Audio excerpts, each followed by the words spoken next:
we are in Sefer Mitzvot, Positive Commandment 46. We talked about this is the Shavuos offering, and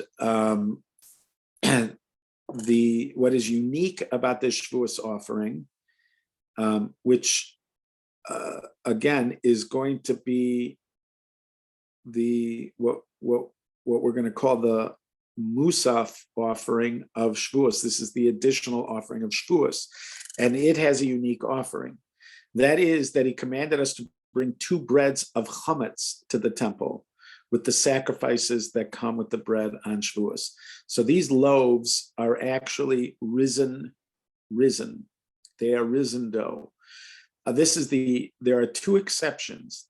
Generally in the Beit HaMikdash, the breads are matzah, which means that they weren't given a chance to rise. Again, they could be thick, like the showbreads. They could be this thick. So they're not wafer thin, but they are not chametz in that they weren't given a chance to rise. Up until modern history, if you wanted bread to rise, you used what we call sourdough. Sourdough is dough that was left out in natural circumstances, and it attracts there is yeast in the air.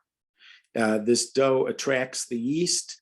The yeast start to feed on the dough, and they either their burps, I believe, is what it's what causes the bread to rise. So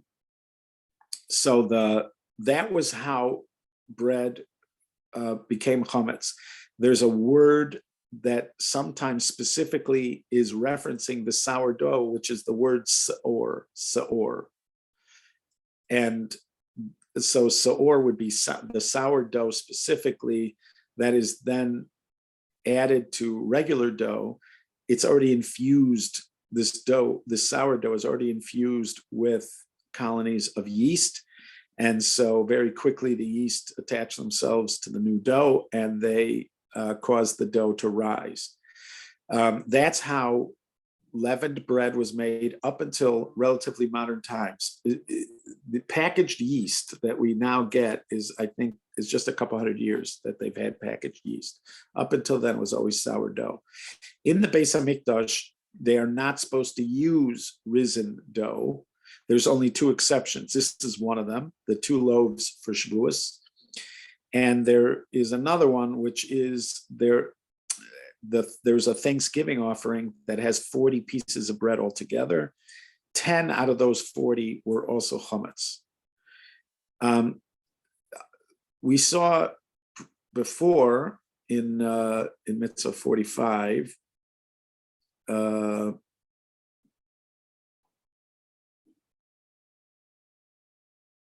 did we do? Or should we have done 45? I think, wait 1 second here.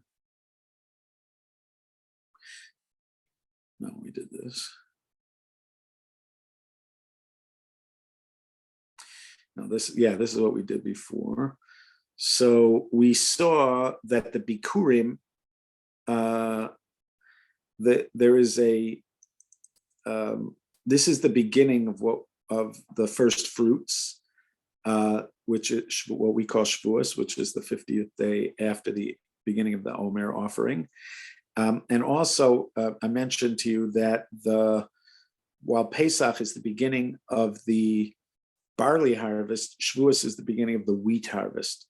So these 2 breads would signify that, because they're breads made out of wheat, and you could say that they are the fullest, richest expression of the product of wheat.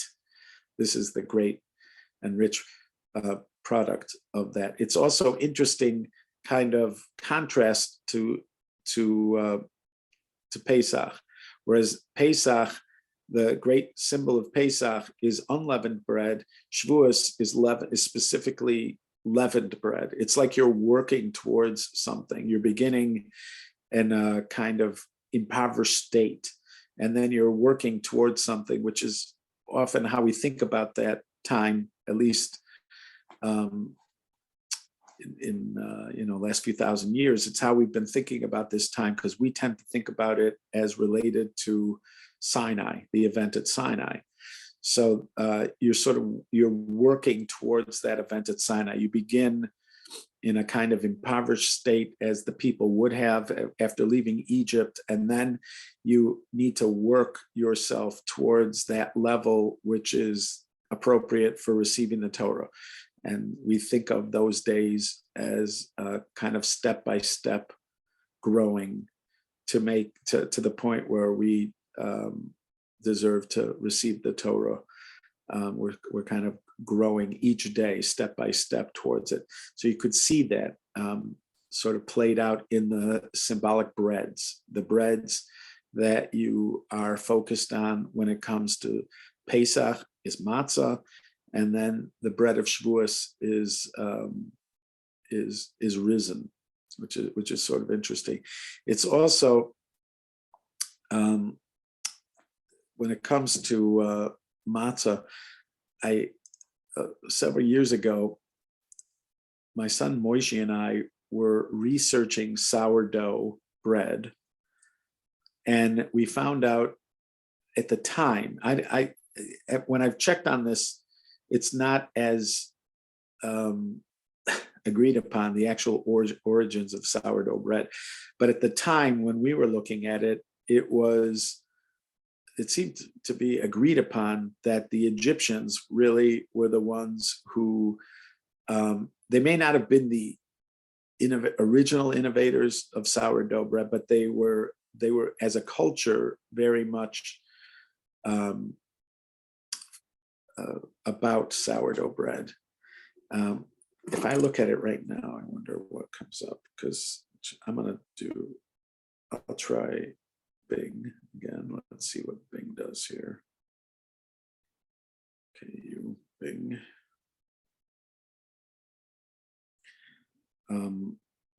What are the origins of sourdough bread?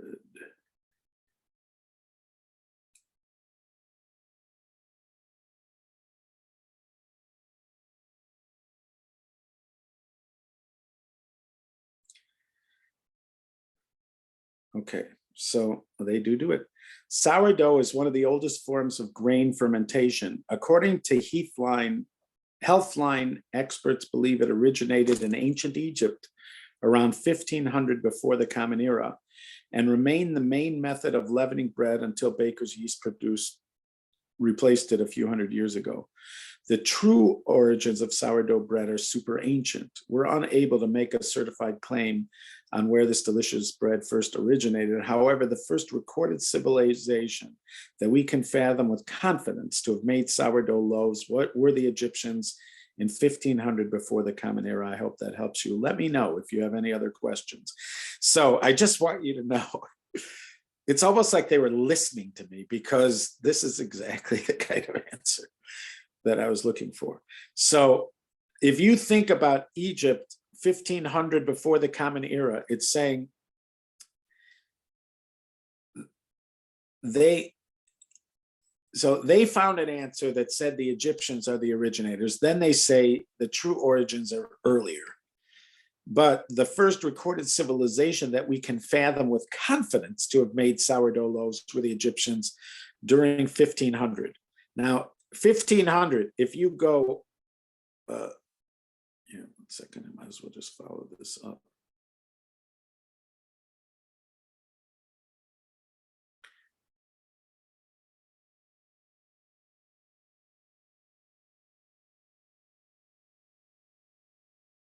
When did they choose?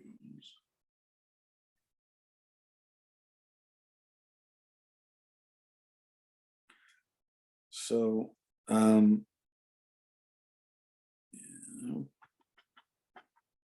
so if you assume that sourdough is 1500, so here it says the Jewish exodus from Egypt was 1313 before the Common Era, which would mean that the Egyptians are the culture that are making sourdough bread. They're making it for maybe 150 years before the Jews leave. And it suggests that I'm going to do a follow-up question. Do you see a connection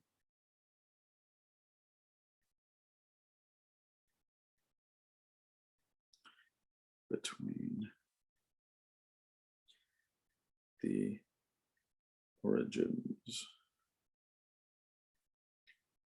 of sourdough bread and the Jewish custom to eat matzah on Passover?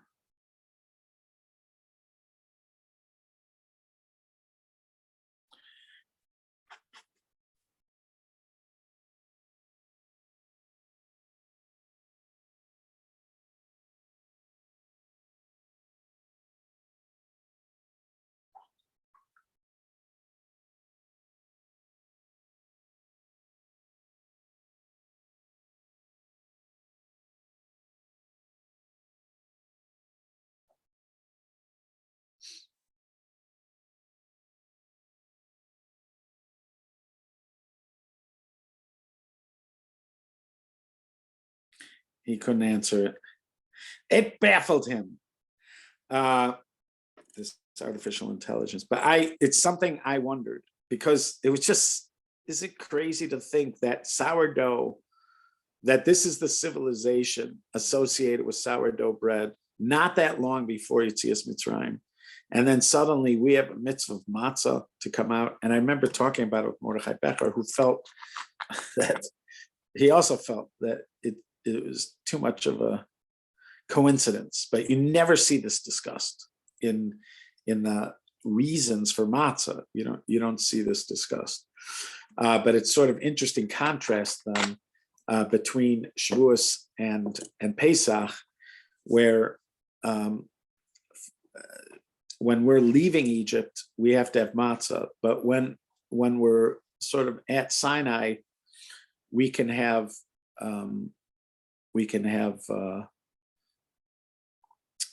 chametz.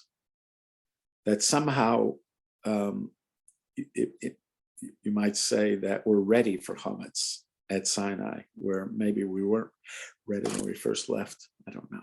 Okay, anyways, I look forward to continuing our discussions. I'm looking forward to doing it on Monday. We had bad news today. Gary Elkins passed away. He's been suffering from ALS for many years. He passed away yesterday. The funeral is going to be Friday. And he was a good friend of mine, and he studied and was a part of Torah Learning Center from its inception. And he was part of our advisory board together with Lois. And yeah, so our learning. Sorry to hear that. Oh, merit good. of his neshama. Gershon Yaakov Vega. Gershom Yaakov. Yeah. All right. See you all, guys. Thank you. Thank you, Rabbi. Thank you. Thank you, Rabbi. Bye-bye.